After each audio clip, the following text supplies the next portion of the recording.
Muy buenas noches. Tengan todos ustedes, residentes de reumatología y maestros y profesores adjuntos de reumatología.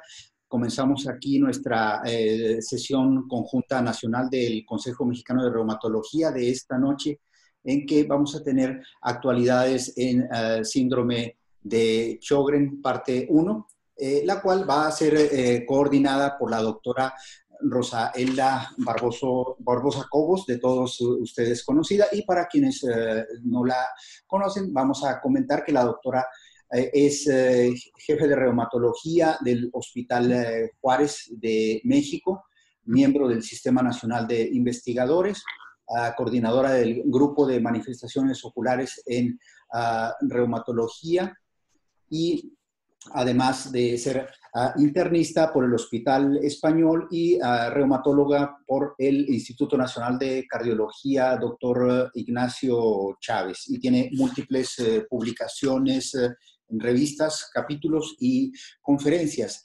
Sin más preámbulos, cedo la palabra a la doctora Rosaelda Barbosa. Doctora Rosaelda, por favor.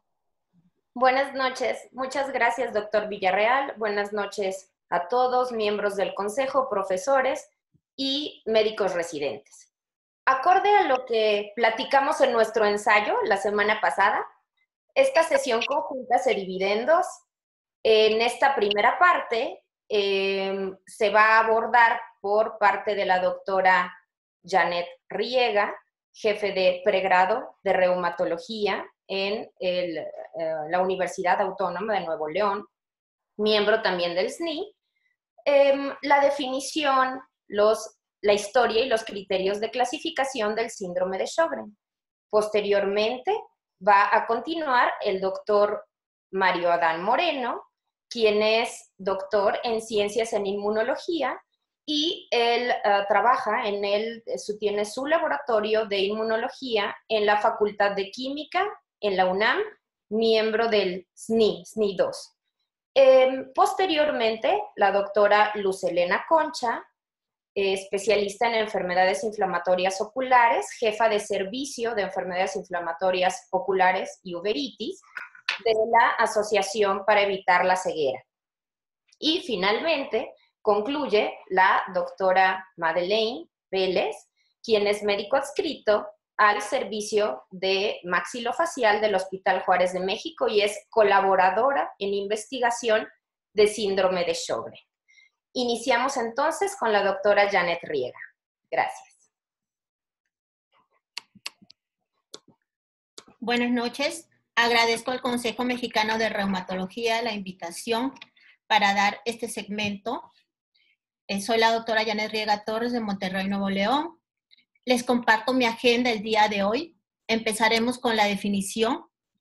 Como todos sabemos, el síndrome de Sjögren es una enfermedad autoinmune sistémica crónica, lentamente progresiva, cuyo sello es una exocrinopatía autoinmune, la cual produce una infiltración linfocítica de las glándulas exócrinas, ocasionando una pérdida de la función secretora a nivel ocular, oral y vaginal.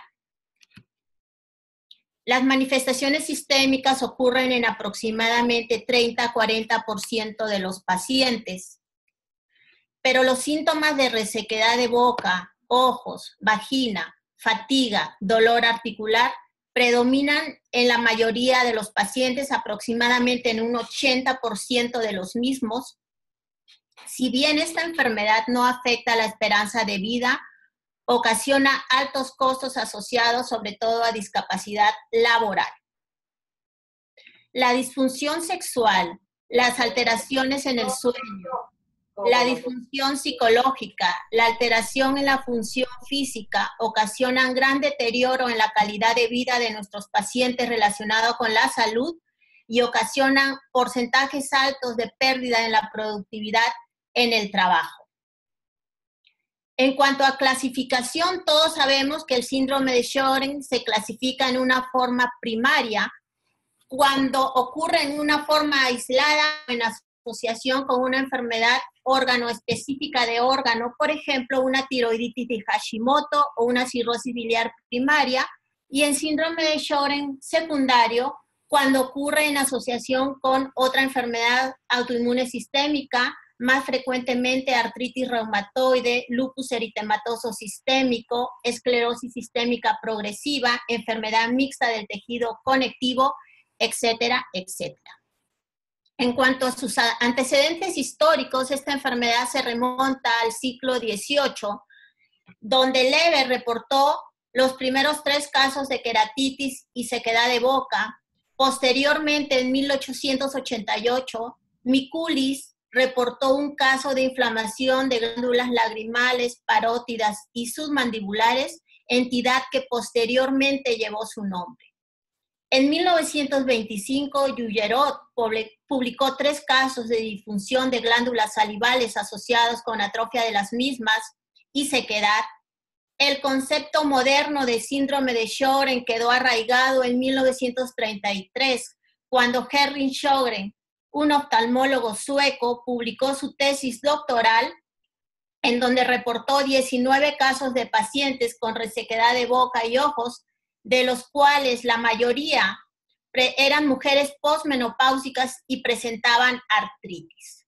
Posteriormente, en 1953, Morgan y Kestelman publicaron en un tratado histopatológico de 18 casos de pacientes con características clínicas similares a la enfermedad de Mikulis y Sjögren, unificándose estos 2 términos. En 1964, Talal, otro estudioso de esta enfermedad, publicó que el síndrome de Sjögren era un estado crónico de hiperactividad inmunológica que predisponían a los pacientes al desarrollo del linfoma maligno.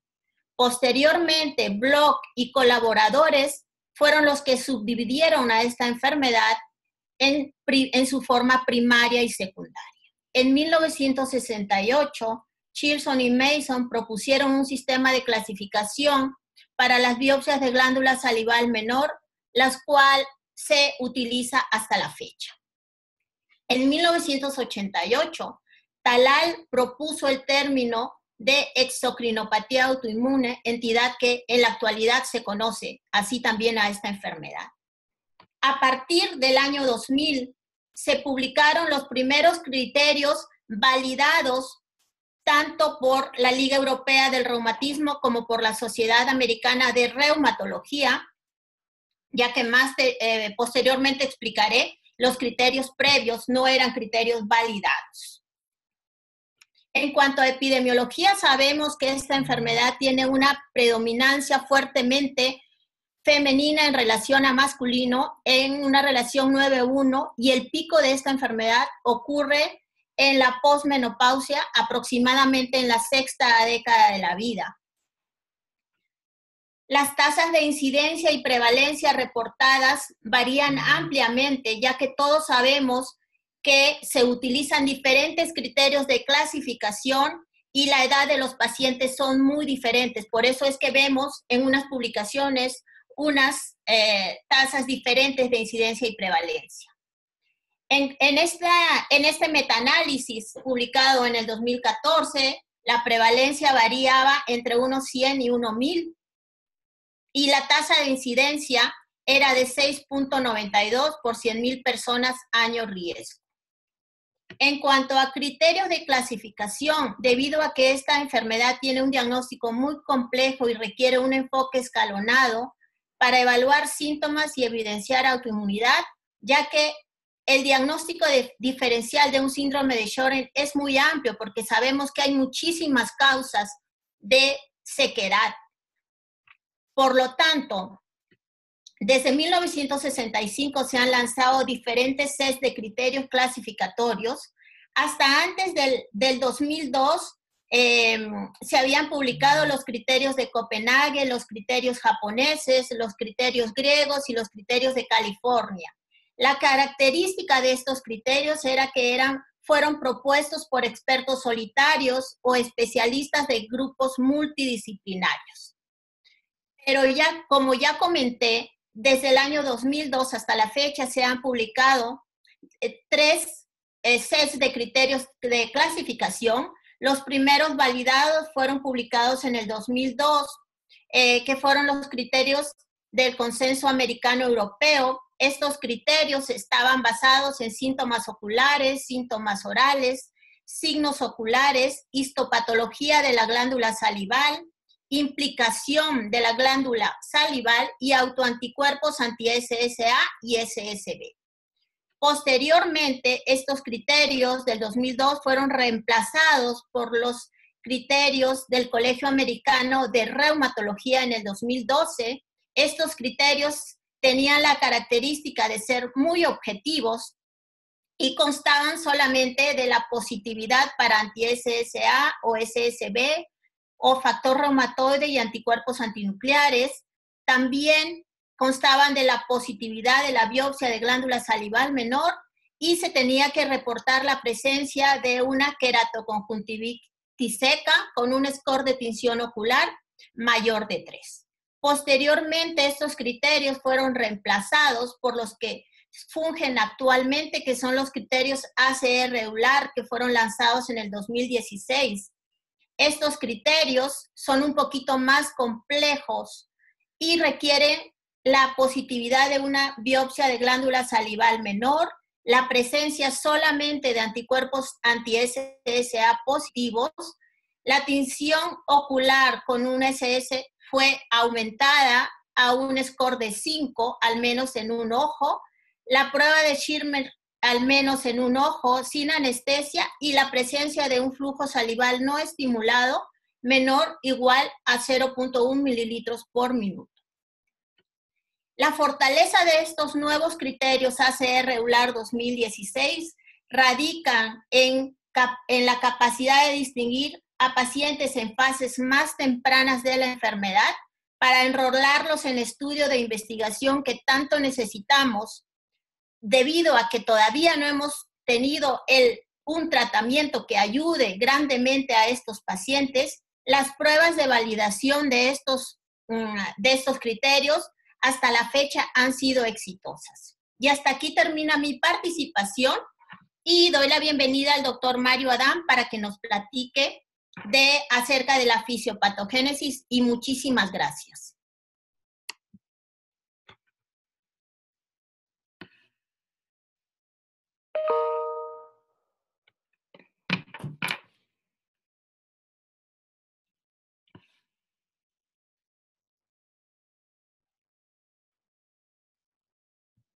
Doctor Mario.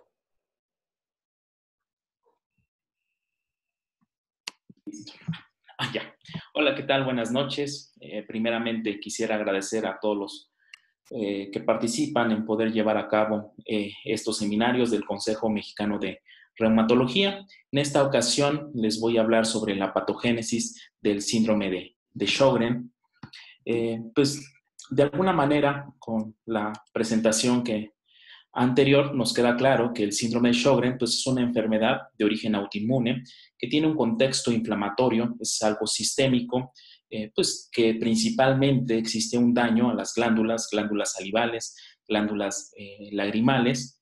Y pues si analizamos una biopsia de pacientes con este síndrome, pues observamos que hay un gran infiltrado de células inmunológicas. Y justo el entender por qué se están llegando esas células inmunológicas a estas glándulas y por qué están ocasionando este daño, este deterioro de estas glándulas, pues tenemos que empezar a disectar, ¿no? Disectar la participación de los dos componentes de la respuesta inmunológica, tanto el brazo de inmunidad innata como el brazo de inmunidad adaptativa. A fin de poner claridad para poder entender la patogénesis de esta enfermedad, voy a recapitular los puntos importantes de ambos brazos de la respuesta inmunológica.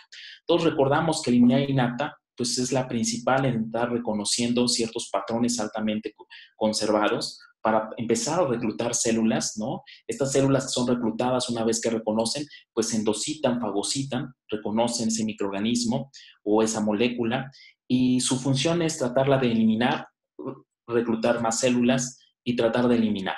En muchos casos, pues esto no es factible y entonces, de alguna forma, pues va a tener que entrar la inmunidad adaptativa. ¿Cómo va a entrar? Pues la inmunidad adaptativa va a entrar justamente con esas mismas células que estamos viendo de la inmunidad innata, porque justamente en la inmunidad innata vamos a tener células que me van a permitir transportar los antígenos, ¿no? Y para poder transportar los antígenos, primero tienen que llegar al sitio de lesión. Entonces, las células de inmunidad innata, como se ve en el video, pues tienen mecanismos que pueden ir pegados al endotelio y llegar justamente al sitio. Ahí estamos observando cómo los neutrófilos llegan, ¿no? Los monocitos llegan, ¿no? Sabemos que los monocitos, hay células NK, y justamente una de las células que me interesa hablar son las células dendríticas. ¿Por qué? Porque ellas van a hacer el link, el puente, entre el brazo de inmunidad innata y el brazo de inmunidad adaptativa. ¿Por qué? Porque estas van a ser las encargadas justamente de transportar los antígenos hacia los órganos linfoides. Como se ve en el video, pues una célula dendrítica llega a los órganos linfoides, ¿no? Después de haber captado un antígeno. ¿Para qué llega al órgano linfoide? Bueno, ahí vemos una célula dendrítica que prácticamente va a procesar y presentar el antígeno a las células T, ¿no? Va a haber una sinapsis inmunológica. Y esos linfocitos T que tenemos aquí es un T cooperador, va a ayudar, va a cooperar con la respuesta de linfocitos B. Y de esta forma, pues se va a generar los dos componentes efectores de la respuesta. Primeramente una expansión y luego, si es linfocito B, generación de anticuerpos. Si es linfocito T cooperador, pues cooperar con la respuesta. Si es un linfocito T citotóxico, pues tratar de eliminar o matar células. ¿Por qué es importante tener presente estos dos brazos de la respuesta inmunológica? Para tratar de entender qué está ocurriendo en este daño que se presenta en las glándulas salivales en el síndrome de Sjögren. Si analizamos dos biopsias, una de una lesión leve y una de lesión severa, sabemos que el infiltrado es distinto. En la lesión leve, principalmente va a haber un infiltrado de células T, infiltrado de macrófagos, de células dendríticas. En cambio, muy poco infiltrado de células B.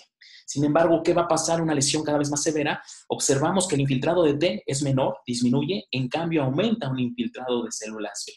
Entonces, nos habla que diferentes componentes de la respuesta inmunitaria adaptativa están infiltrando y están ayudando pues, a este daño de las glándulas salivales. Y entender por qué se están infiltrando linfocitos T y linfocitos B, pues no nos lleva más que entender la respuesta inmunitaria innata. A lo largo de las siguientes diapositivas es lo que voy a tratar de esclarecer. Quizá estamos hablando de un síndrome donde su patogénesis es poco conocida, por lo tanto hablamos de una enfermedad poco diagnosticada y por lo tanto poco tratada. Afortunadamente, cada vez hay más investigación para entender pues la patogénesis del síndrome de Sjögren y nos ha llevado a ciertas evidencias. Una de ellas es que la respuesta inmunológica se está activando ahí. Por lo tanto, el entender la respuesta en el sitio de las glándulas salivales nos lleva a entender cosas que comúnmente en una glándula salival de un sujeto sano no se observan. ¿A qué me refiero? Los sujetos con síndrome de Sjögren, las glándulas salivales van a presentar esto, van a secretar esta serie de quimiosinas de la familia CC, CCL17, CCL19, 21, 22, e incluso quimiosinas de la familia CXL3. ¿Qué va a ocasionar esto? Bueno, en la glándula salival, al secretar estas quimiosinas, pues se van a reclutar gran cantidad de células dendríticas por las quimiosinas de la familia CCL. En cambio, por la familia de las quimiosinas XL, pues se van a reclutar linfocitos B. Si analizamos estas células inmunológicas, también va a permitir el reclutamiento de células T. Entonces va a haber generalmente un perfil de linfocitos T de perfil tipo 1 y de tipo 17. Y recientemente incluso se ha observado este otro perfil, linfocitos T foliculares. Y además, sumado a todo esto, también vamos a encontrar la presencia de interferones. Como se acaban de dar cuenta, no es normal que en las glándulas salivales existan todos estos componentes de la respuesta inmunológica. ¿Cómo van a estar interactuando? Bueno, vamos a ver algunos hallazgos que se han encontrado de estos pacientes.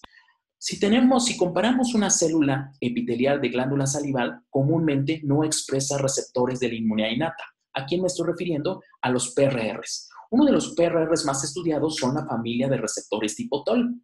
Entonces, casualmente, las células epiteliales de las glándulas salivales expresan TLR. ¿Qué TLR? TLR3. Si me preguntan en este momento, TLR3, ¿dónde está? ¿En qué células está? Principalmente en células inmunológicas e incluso está en los endosomas en el interior de las células. Pero casualmente en los pacientes con síndrome de Sjögren, sus células epiteliales de glándulas salivales expresan TLR en su parte externa. De ahí que apoya a la evidencia que el inicio del síndrome de Sjögren podría deberse a un factor de una infección viral. Algunos pacientes ya se ha asociado a infección, por ejemplo, como virus de Epstein-Barr. Sin embargo, sabemos que no todos los pacientes se pueden asociar a infecciones virales. Bueno, ¿qué pasaría si existen infecciones virales? Bueno, TLR3 es capaz de reconocer RNA viral. ¿Y qué va a ocasionar? Pues la presencia de un ambiente inflamatorio. ¿Cómo lo va a hacer este TLR? Bueno, a través de uno de los factores más importantes, el factor nuclear NF-κB. NF-κB incluso es uno de los factores más relacionados con los procesos inflamatorios. Por una parte va a ser NF-κB y por otra parte va a ser el factor IRF. Por una parte genera el ambiente inflamatorio y por otra parte va a generar el ambiente de interferones. Incluso estudios de secuenciación del genoma completo han estudiado ciertas variantes justamente relacionadas a la susceptibilidad de desarrollar síndrome de Sjögren y casualmente esas variantes caen en los genes que están regulando estos factores nucleares importantes en ese proceso inflamatorio. ¿A cuáles me refiero? Por ejemplo, este factor TNF-AIP3 que regula NF-κB y KB que regula negativamente NF-κB. Entonces, las células de las epiteliales de glandulares pues tienen una función anormal en estos factores importantes de la inflamación. ¿Y qué va a ocasionar esta presencia de estas citocinas relacionadas con la inflamación? Bueno, va a ocasionar que las mismas células epiteliales expresen mayor cantidad de receptores de muerte celular. Entonces, se va a encontrar muerte celular de estas células epiteliales, por lo cual se va a generar gran cantidad de autoantígenos. ¿Qué tipo de antígenos? Bueno, el antígeno LA, el antígeno Rho, que va a ser, pues va a estar expuesto. Además de esto, pues se va a encontrar la expresión de ciertas moléculas de adhesión. Entonces, como se dan cuenta, cada vez se están sumando más factores para generar todo lo que se necesita para activar una respuesta inmunológica. Además, las células epiteliales van a expresar moléculas de coestimulación. Antes de hablar de moléculas de coestimulación, con este ambiente también van a estar participando o se van a estar reclutando células dendríticas, tanto células dendríticas clásicas como células dendríticas plasmacitoides. Una de las características de estas células dendríticas plasmacitoides es que reconocen RNA viral y generan gran cantidades de interferones. Por otro lado, las células dendríticas clásicas, las de origen mieloide, pues van a ser justamente las mejores células presentadoras de antígeno a los linfocitos T. Si a eso le sumamos que también se reclutan células NK, pues prácticamente las células glandulares están generando todo ese ambiente para que se pueda generar esa respuesta inmunológica. ¿Qué va a pasar con la respuesta de linfocitos T? Si analizamos un curso de inmunología, siempre nos hablan que la célula presentadora es capaz de activar los linfocitos TCD4 en un contexto de moléculas de clase 2 y van a generarse diferentes perfiles. Un perfil que se conoce como tipo 1, que se caracteriza por la presencia de interferón gamma. Un perfil que se llama perfil tipo 2, el clásico TH2, que se caracteriza por esta serie de citocinas importantes, en este caso para respuestas contra patógenos intracelulares, para patógenos intracelulares, de acá TH2 para patógenos extracelulares. Y si seguimos en el avance de la respuesta inmunológica, en los estudios de la respuesta, pues hoy en día se conocen otros perfiles. Por ejemplo, podemos hablar del perfil TH17, que también son para patógenos extracelulares, e incluso perfiles que permiten suprimir esta respuesta de estos respuestas anteriores, que son las T reguladoras. E incluso hoy en día también podemos estar hablando de un perfil de linfocitos T foliculares. Bueno, esto que se conoce de la respuesta inmunológica, ¿qué se ha encontrado en los pacientes con síndrome de Sjögren? Bueno, se han encontrado dos cosas. Número uno, en las células epiteliales presentan grandes cantidades de estas dos moléculas, CD80 y CD86. ¿Qué son esas dos moléculas? Moléculas coestimuladoras. Otra de las moléculas que expresan esas células epiteliales es CD40 y además expresan clase 2. Normalmente una célula epitelial más de glándula salival no tiene por qué estar expresando esas moléculas. Entonces, prácticamente, ¿qué función va a estar teniendo esta célula epitelial? Como si fuera una célula dendrítica. Va a darle las mismas señales que le daría una célula dendrítica. De esta manera, pues va a permitir la activación de muchas clonas autorreactivas. ¿Y hacia qué perfil se van a dirigir? Bueno, hoy en día hablamos que el síndrome de Sjögren, pues existe un perfil tanto tipo 1, caracterizado por interferón gamma, caracterizado por TNF, y un perfil TH17, caracterizado por interleucina 17, interleucina 22. Incluso se asocia más el perfil TH17 a la gravedad de esta enfermedad. ¿Qué va a pasar con todo esto? Bueno, pues estas células, estas citocinas que están generadas por este perfil, van a atraer más células, van a activar más células endoteliales. ¿Por qué van a atraer más células T? Porque se siguen generando estas quimiosinas. ¿Y a qué va a llevar estos nuevos linfocitos T? Hoy sabemos que se va a generar un perfil de linfocitos T foliculares. ¿Y a qué me estoy refiriendo? Bueno, hoy sabemos que los T foliculares son los mejores linfocitos T en estar cooperando con las células B, en formar la reacción de centro germinal, en favorecer que estos linfocitos B lleguen, proliferen y generen anticuerpos. Entonces, teniendo todo esto en contexto, pues se dan todos los elementos necesarios de la respuesta inmunológica gracias a las células epiteliales glandulares para que se forme una respuesta lamentablemente contra antígenos propios, principalmente contra antígenos que van a generar pues, los anticuerpos anti-LA, anti-RO e incluso anticuerpos anti-anticuerpos, que prácticamente es el factor reumatoide. Esto es muy importante porque justamente la respuesta de T foliculares se está asociando más a la generación de estas estructuras que son parecidas a los centros germinales. Si analizamos qué tipo de linfocitos B son los que se activan, pues hablamos de una mezcla de linfocitos B convencionales y linfocitos B de zona marginal, que comúnmente su función va a ser en el vaso. Esto va a estar asociado con la gravedad, de ahí que lamentablemente muchos pacientes con síndrome de Sjögren tienen mayor susceptibilidad a desarrollar linfoma de células B.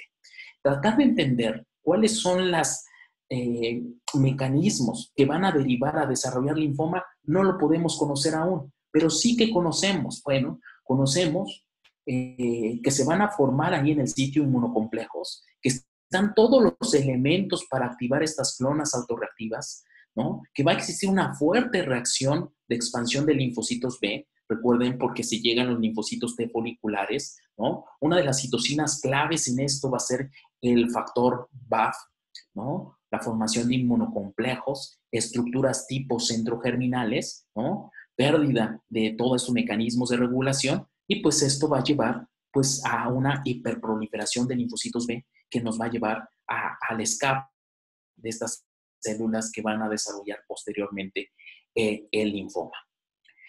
Entender por qué en estos pacientes de alguna forma la respuesta inmunológica no es adecuada, está desbalanceada, no está propiamente regulada, pues no podemos culpar más que a ciertos factores genéticos. Quizá uno de los factores genéticos más estudiados, más asociados con la enfermedad, pues clásicamente son los genes que están en el brazo corto del cromosoma 6. ¿A quién me estoy refiriendo? A las moléculas del MHC.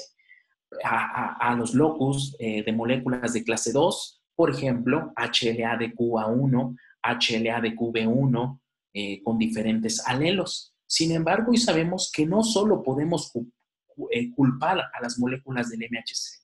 Sabemos que los genes están asociados a predisposición de esta respuesta desregulada y al desarrollo de esta respuesta inmunológica en contra de las glándulas, de estas células epiteliales. ¿Qué genes son? Bueno, tenemos genes de la respuesta de linfocitos T, genes responsables de la señalización de la respuesta de T, también tenemos genes responsables de las células B y de su señalización, obviamente moléculas importantes, claves en el procesamiento, en la presentación de antígeno en la estimulación. No podemos olvidar que también tenemos genes o ciertas variantes génicas asociadas pues, a moléculas inflamatorias, ¿no? También a receptores. Uno de los receptores claves a atraer linfocitos B, linfocitos que van a formar estos centros germinales, regulación que les hablaba de NF-κB. También no solo son variantes génicas, no son solo polimorfismos. Hoy también hablamos de todo ese control epigenético. ¿A quién podemos encontrar como responsable? Podemos hablar de microRNAs, ¿no? Entonces, se han asociado el desarrollo de síndrome de Sjögren a ciertos microRNAs. Bueno, algunos a la baja, otros a la alta. Principalmente estos microRNAs van a estar asociados pues, a la proliferación, a la activación de procesos inflamatorios, otros van a estar relacionados con la activación de B. Entonces, si se dan cuenta, cada vez hay más factores genéticos y epigenéticos,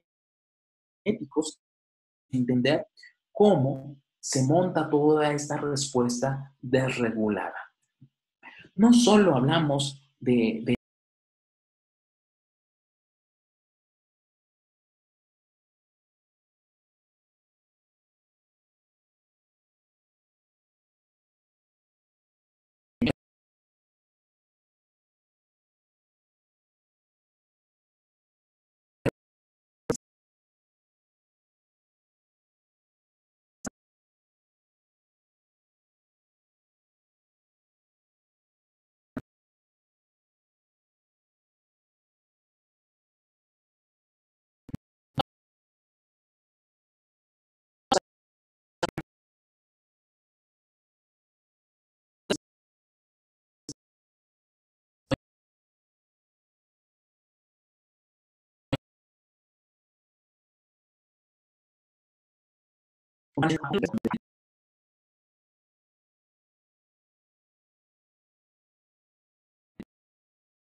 Más obviamente asociado a un tratamiento sistémico agresivo para evitar, pues obviamente al hacerse crónico, hace que el paciente con estímulos mínimos, ya sean de viento o ya sean de luz, puedan tener, o sea, muchas veces ustedes ven a los pacientes que llegan con lentes oscuros, se los quitan y es imposible, ¿no?, que puedan estar en una consulta.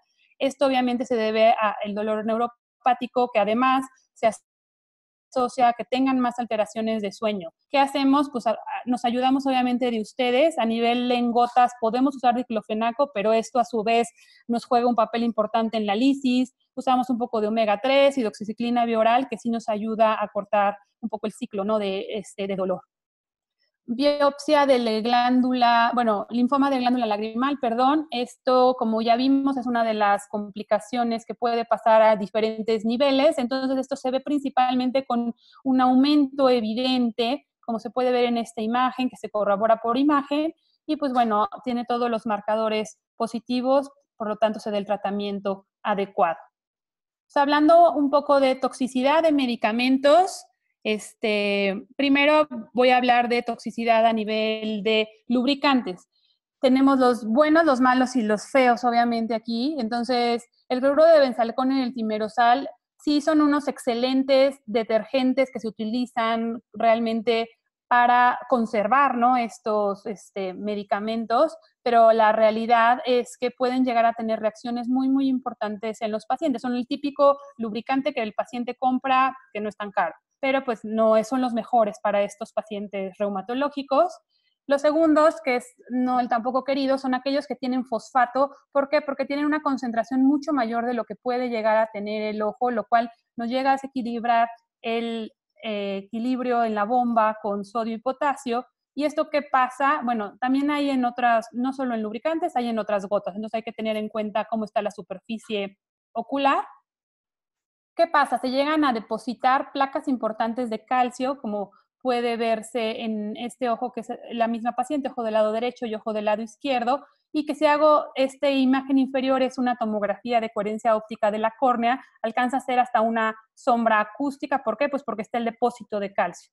Por lo tanto, se prefiere siempre utilizar estos conservadores que realmente en el momento en que el paciente lo aplica, se quita la afección y no son tan tóxicos y se recomiendan sobre todo en aquellos pacientes que lo van a utilizar más de 4 veces al día, ¿no? Entonces, estos ya existen muchas marcas aquí en México que podemos utilizar. Otra toxicidad importante es la asociada a cloroquina e hidroxicloroquina. Hay muy pocos reportes, pero sí se puede también depositar en córnea. Como se ve esta línea que marca aquí las pequeñas flechas. Y lo más importante, obviamente, recordar es la toxicidad a nivel de retina en la mácula. ¿Esto qué es lo que pasa? Este es un corte, bueno, este es en conejo, pero lo que va pasando es que se van perdiendo, si se fijan, se van perdiendo los colores porque están perdiendo los fotorreceptores, que son los conos y bastones, que gracias a esos es como alcanzamos, ¿no?, a ver bien. Principalmente se pierden a nivel de la mácula, que es el área de mejor visión, y cuando se pierde realmente todo el centro es lo que hoy conocemos como maculopatía en ojo de buey.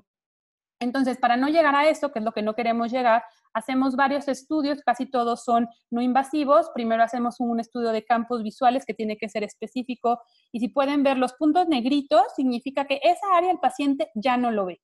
El estudio de abajo es un electrorretinograma multifocal y ahí realmente vemos cómo se van despolarizando todos los fotorreceptores, funciona así a nivel ocular, y se van aplanando. Eso nos está diciendo que ahí está el daño.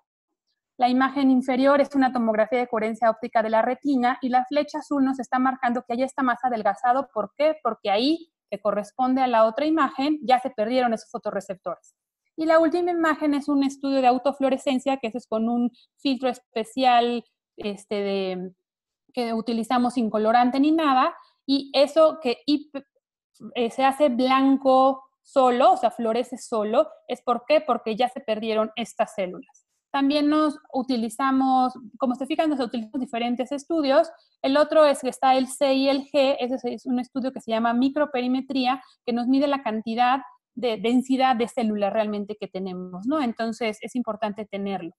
Estos son realmente los estudios que se tienen, sabemos cuáles son más sensibles y más específicos, y obviamente al juntarlos vamos a tener una mejor sensibilidad y especificidad. Entonces, ¿qué se recomienda? Recomendamos tener siempre una revisión basal de fondo de ojo en el momento que se va a iniciar, ya sea cloroquina o hidroxicloroquina, más un campo visual y el OCT, que es el estudio de la retina, o valorar el electroretinograma multifocal. Ese se necesita un aparato especial, es más lento, sale más caro, autofluorescencia o microperimetría.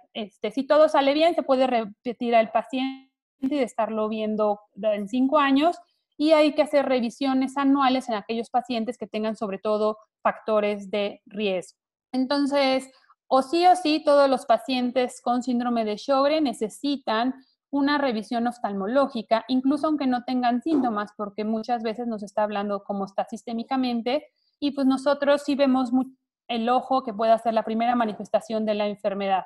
No todos los síntomas van a estar correlacionados con la exploración. El paciente puede sentirse muy mal y entonces ahí pensar en lo neuropático y siempre recordar la toxicidad de los medicamentos. Pues muchas gracias. Eso aquí termino yo. Y ahora le voy a ceder la palabra a la doctora Madeline Edith Vélez Cruz. Yo aquí, doctora, quito mi video y mi audio y la veo a usted. Muy buenas noches. Agradezco la invitación y aplaudo el esfuerzo de todos los médicos involucrados en la organización de esta sesión. A continuación, vamos a hablar acerca de las manifestaciones que tiene el síndrome de Sjögren. La siguiente, por favor. No solo a nivel de la cavidad bucal, sino a nivel del aparato estomatognático, el cual está conformado por la cavidad bucal y su contenido, pero también por el maxilar, la mandíbula, los músculos de la masticación, las glándulas salivales y la articulación temporomandibular, así como por las estructuras que irrigan e inervan esta zona. Las manifestaciones las vamos a dividir en aquellas que se asocian a la hiposalivación, tanto infecciosas como no infecciosas, así como las secundarias al proceso autoinmune subyacente y las secundarias a la farmacoterapia. Es importante tener presente que la saliva está involucrada en múltiples funciones y por lo tanto la carencia de esta va a tener un impacto significativo en la calidad de vida del paciente. Los pacientes con hiposalivación frecuentemente sufren de xerostomía, que es la sensación de tener la boca seca, úlceras traumáticas, halitosis, disfagia, dislalia, disgenia, desmineralización de la superficie del esmalte, tienen una mayor susceptibilidad a desarrollar caries y también a presentar candidiasis bucal. Esto es debido a que la hiposalivación causa una disbiosis con un aumento en la cantidad de lactobacilos, Streptococcus mutans y Candida albicans. Por ello, las recomendaciones principales para estos pacientes va a ser, en la medida de lo posible, evitar residir en lugares cálidos y secos, no fumar, no consumir alcohol, no consumir bebidas diuréticas, evitar el consumo de alimentos secos y que sean de difícil masticación, y también evitar el uso de enjuagues comerciales, debido a que estos generalmente hacen más severa la hiposalivación. El primer paso de intervención cuando tenemos un paciente con hiposalivación es buscar precisamente la estimulación de la secreción salival, y lo podemos hacer tanto por vía sistémica como por vía local. Por vía sistémica es mediante la administración de fármacos parasimpático-miméticos, pero es importante tener en cuenta que estos se encuentran contraindicados en muchos pacientes y en muchos otros causan efectos adversos que con frecuencia son responsables de que haya un poco apego al tratamiento. Tenemos otras alternativas, como es la estimulación salival con medios locales. La más popular es el uso de gomas de mascar a base de xilitol. El xilitol es un polialcohol que no puede ser metabolizado por las bacterias en la cavidad bucal y por lo tanto no aumenta la susceptibilidad a caries. Sin embargo, cuando estos se utilizan por mucho tiempo, incluso en personas sanas, pueden ser los causantes de trastornos o desarreglos internos de la articulación temporomandibular. Por ello, nosotros recomendamos sustituir las gomas de mascar por caramelos macizos para pacientes diabéticos. Otra alternativa que se ha utilizado desde hace mucho es la electroestimulación transcutánea, y recientemente se comenzó a utilizar la siguiente, por favor. Otra alternativa, que es la electroestimulación intraoral a través de guardas elaborados a la medida. La siguiente, que se activan a través de un control remoto, el cual se le proporciona al paciente, y una vez que se activa, emite una descarga que va directo al nervio lingual, particularmente al nervio cuerda del tímpano, que es quien da la inervación parasimpática a la glándula submandibular, y de esta manera estimula la secreción salival en muchos de los casos. Se deben utilizar 5 minutos, 5 veces al día, y se ha reportado que aumenta la producción de saliva hasta en un 40%. La siguiente, por favor. Si no se logra estimular al paciente para que produzca una cantidad suficiente de saliva, la siguiente alternativa es el uso de sustitutos, que puede ser desde mantener una adecuada hidratación mediante sorbos constantes de agua, el uso de chips de hielo, o bien el uso de saliva artificial comercial a base de carboximetilcelulosa, o bien a base de mucina porcina, que generalmente van adicionadas con saborizantes y con fluoruro. Otra alternativa más económica puede ser elaborarlos en casa, diluyendo 5 mililitros de glicerina en 1 litro de agua, o bien un preparado a base de mucílago de nopal. El mucílago además tiene la ventaja de que tiene propiedades cicatrizantes. En los pacientes que no tienen una adecuada lubricación, pues frecuentemente vamos a encontrar úlceras bucales traumáticas. En estos casos, el abordaje es dar un tratamiento sintomático, cerciorarnos de que el paciente tenga un adecuado apego a las medidas de lubricación, eliminar el factor causal, ya sea una dieta inadecuada o bien superficies dentales o protésicas que estén irritando los tejidos, y una vez que diagnosticamos una úlcera en la cavidad bucal, está indicado darle seguimiento durante 14 días. Si en este periodo no cicatriza, entonces lo que sigue es realizar una biopsia para descartar carcinoma epidermoide. La complicación infecciosa más frecuente en pacientes con síndrome de Sjögren es la caries dental. Es un tipo de caries que nosotros denominamos rampante. Es muy agresiva y rápidamente progresiva, que generalmente causa mutilación dental. Por ello, es importante que el paciente lleve un tratamiento preventivo odontológico que consiste en limpiezas dentales cada 3 meses y la aplicación tópica de fluoruro. el cual tiene propiedades bacteriostáticas y en ciertas concentraciones también puede ser bactericida. Además, disminuye la adhesión bacteriana a las superficies del esmalte y aumenta la resistencia del esmalte a los productos de metabolismo bacteriano. El paciente además debe utilizar en casa dentífricos fluorados de 2 a 3 veces al día para disminuir este riesgo. Como mencionaba, muchas veces estos pacientes, a pesar de la intervención preventiva, terminan sufriendo múltiples mutilaciones dentales y es importante pensar cuál va a ser el paso para rehabilitarlos, debido a que si no se hace, entonces son muy susceptibles a desarrollar trastornos en la articulación temporomandibular, desarreglos internos y síndrome miofacial doloroso. Las alternativas de restauración pueden ser prótesis mucosoportadas. Sin embargo, si el paciente ha recibido tratamiento con metotrexate, van a ser poco toleradas, ya que tienen una enorme tendencia a desarrollar úlceras bucales. Por otro lado, si se piensa rehabilitarlos con implantes osteointegrados, es importante tener en cuenta que si el paciente ha recibido tratamiento con esteroides por un tiempo prolongado, probablemente el pronóstico de estos implantes no sea muy bueno, debido a que, como ustedes saben, los esteroides afectan negativamente la diferenciación de osteoblastos y, por lo tanto, los niveles óseos alrededor de los implantes muchas veces pueden no ser satisfactorios. Otra complicación infecciosa es la candidosis o candidiasis bucal. La siguiente, por favor. En este caso, es imprescindible dar un diagnóstico temprano y acertado del tipo de candidiasis, controlar los factores predisponentes y, en este caso, la enfermedad subyacente, así como la elección adecuada del antifúngico. Para su tratamiento, cuando las lesiones son localizadas, el tratamiento indicado es con nistatina y o miconazol. Se prefiere la presentación en suspensión o en gel. No está recomendable utilizar tabletas ni tabletas mucoadhesivas en pacientes con hiposalivación. En lesiones moderadas, el tratamiento de elección es fluconazol por vía oral y si existe resistencia podemos optar por itraconazol, también por vía oral.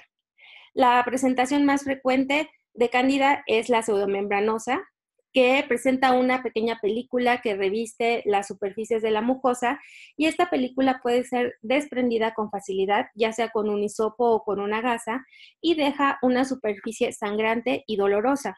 Esta como es el tipo más leve de la enfermedad y puede tratarse con antimicóticos tópicos.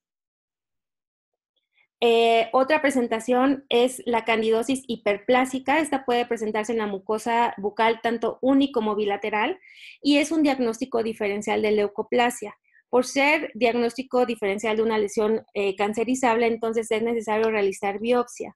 En las biopsias frecuentemente se ha encontrado edema y colonización intraepitelial y requieren un control a largo plazo. El tratamiento puede ser con fluconazol o con itraconazol. Otra presentación es la glositis romboidea media.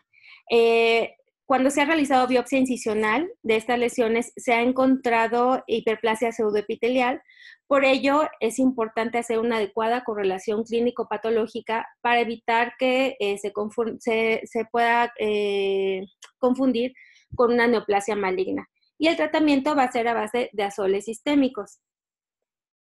Finalmente, otra presentación es la queilitis angular. Generalmente es un tipo de estomatitis asociada a prótesis y tiene la particularidad de que puede ser causada tanto por Candida albicans como por Staphylococcus aureus. Y independientemente del microorganismo causante, el tratamiento de elección va a ser con miconazol y bueno, también está asociada a estados carenciales. Un diagnóstico diferencial de la candidosis es el líquen plano, que es una entidad que también vamos a encontrar en pacientes con síndrome de Sjögren, tanto en su presentación reticular como erosiva. Y también se presenta en lesiones liquenoides asociadas a fármacos. Más del 30% de los pacientes con síndrome de Sjögren presentan aumento de volumen en las glándulas salivales, tanto parótidas como submandibulares. La mayoría de estos casos se trata de lesiones linfoepiteliales benignas, pero también puede haber linfoma y cialaidenitis bacteriana.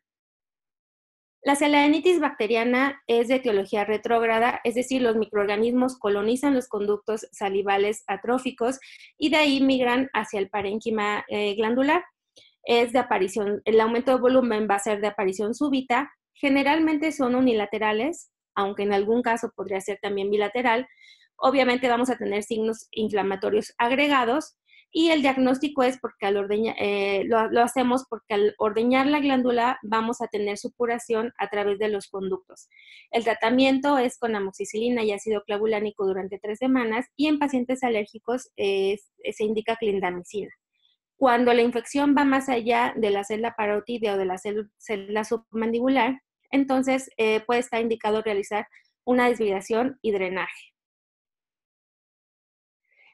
Sabemos que los pacientes con síndrome de Sjögren tienen un riesgo muy elevado de desarrollar linfoma, no solamente en glándulas salivales mayores, sino también en glándulas salivales menores.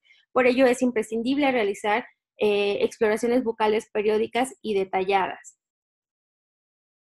Finalmente, el síndrome de Sjögren puede causar neuropatía periférica que afecte tanto al quinto como al séptimo par craneal y lo más frecuente es datos de parestesia. Aunque nosotros no lo tratamos, sí participamos en el diagnóstico diferencial de estos casos.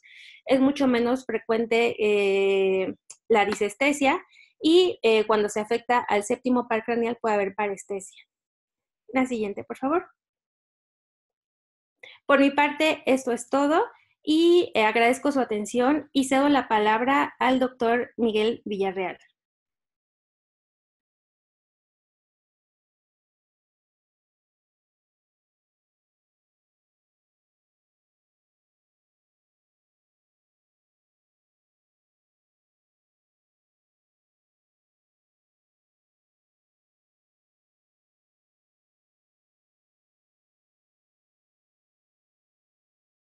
Tan importante acerca del síndrome de Sjögren. Recordemos que vamos a tener una segunda parte y bueno, no sé qué está pasando con el doctor Miguel Ángel, pero está.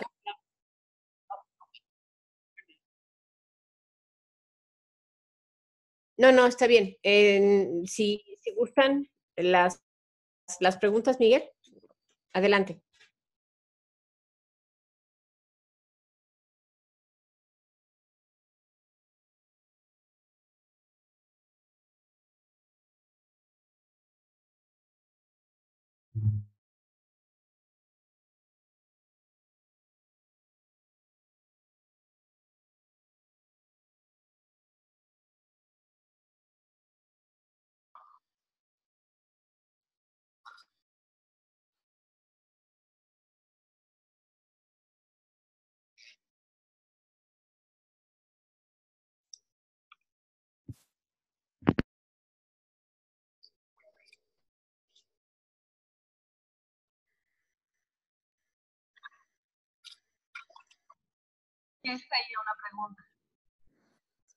Ya hay una pregunta, Miguel.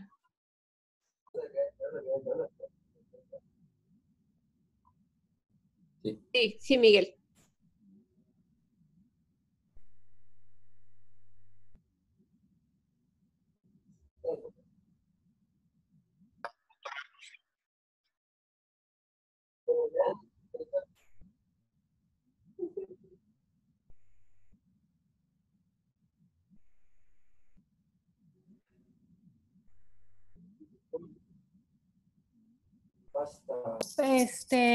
No, realmente sí se debe de utilizar, o sea, la fluoresceína siempre, o sea, la fluoresceína de hecho no es cara, sí es más difícil conseguir listamina, pero la lactoferrina no se recomienda.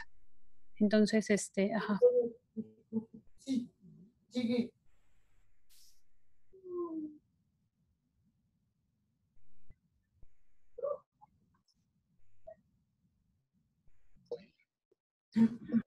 Claro.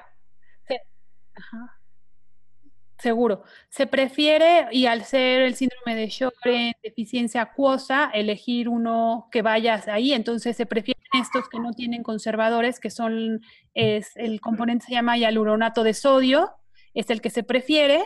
Y el primer paso para no tener el componente lipídico, que es algo que nunca nos enseñan, es tener bien las glándulas de megomio. Entonces es hacer aseo de pestañas como con shampoo de bebé o el shampoo que utilizamos si no funciona, literal en la regadera, por la glándula abrió, y con los ojos cerrados tallarnos, contar hasta 10 y ya. Entonces, con eso mantenemos una buena función y cantidad normal de lágrima y se utiliza ya en aquellos pacientes que sí tengan una tinción más importante, algunos lipídicos o si no utilizamos lubricantes en gel, que tienen muy buenos resultados.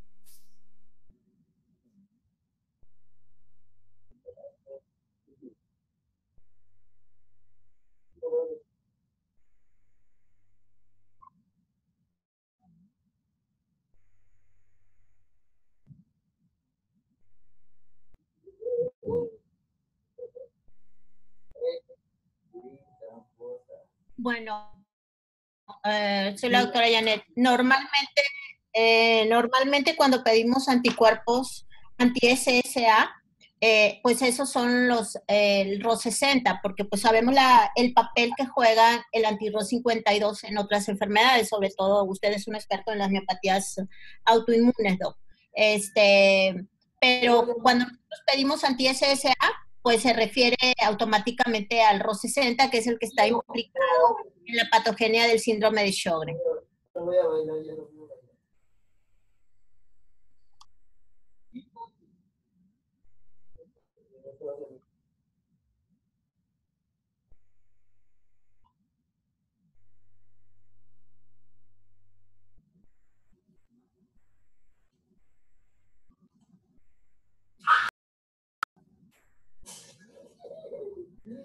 Creo que no nos escuchan y también esta otra pregunta del doctor Mario Pérez. A ti sí te escuchamos, no sé qué está pasando. Pero hay interferencia y se escuchan risas.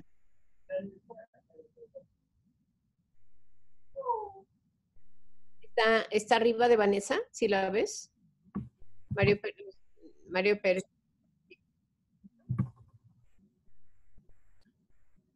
Ya la puse otra vez.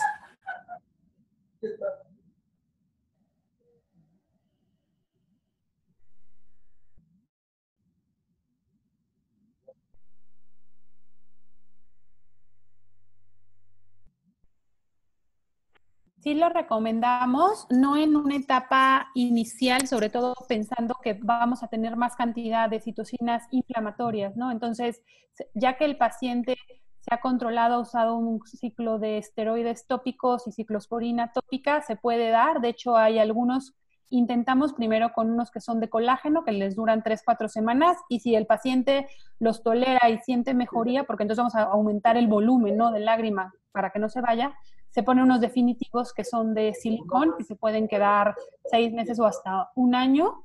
En algunos lugares, si no se encuentra eso, se puede poner un Vicryl más ancho, 8 ceros o 10 ceros, que entra perfecto en el punto lagrimal. Y en algunos momentos hasta se ha llegado así a literal suturarlo, ¿no?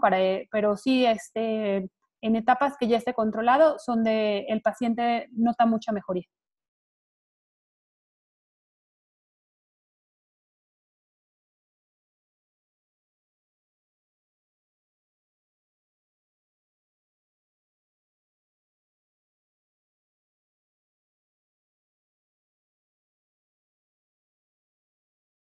No sé si está la doctora Rosalina. No, de hecho, no sé si habla, la pregunta es específica para algún tipo de glándula.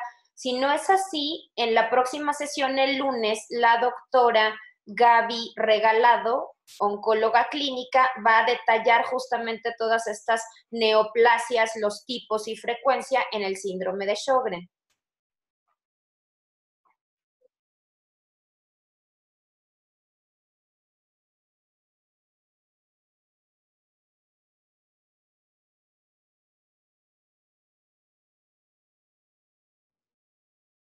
Bien, muchas gracias. No sé si me ven.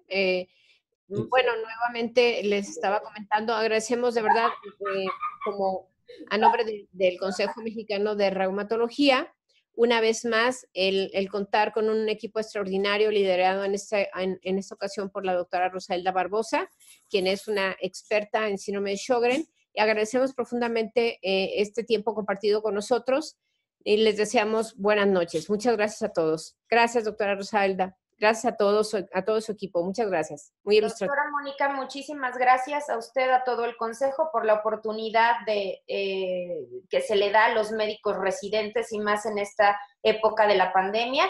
Y agradezco a mi equipo multidisciplinario, a mis expertos ponentes por la participación. Muchas gracias y buenas noches a todos. Buenas noches. Gracias, buenas noches. Buenas noches y muchas gracias. Nos vemos. Hasta luego. Buenas noches.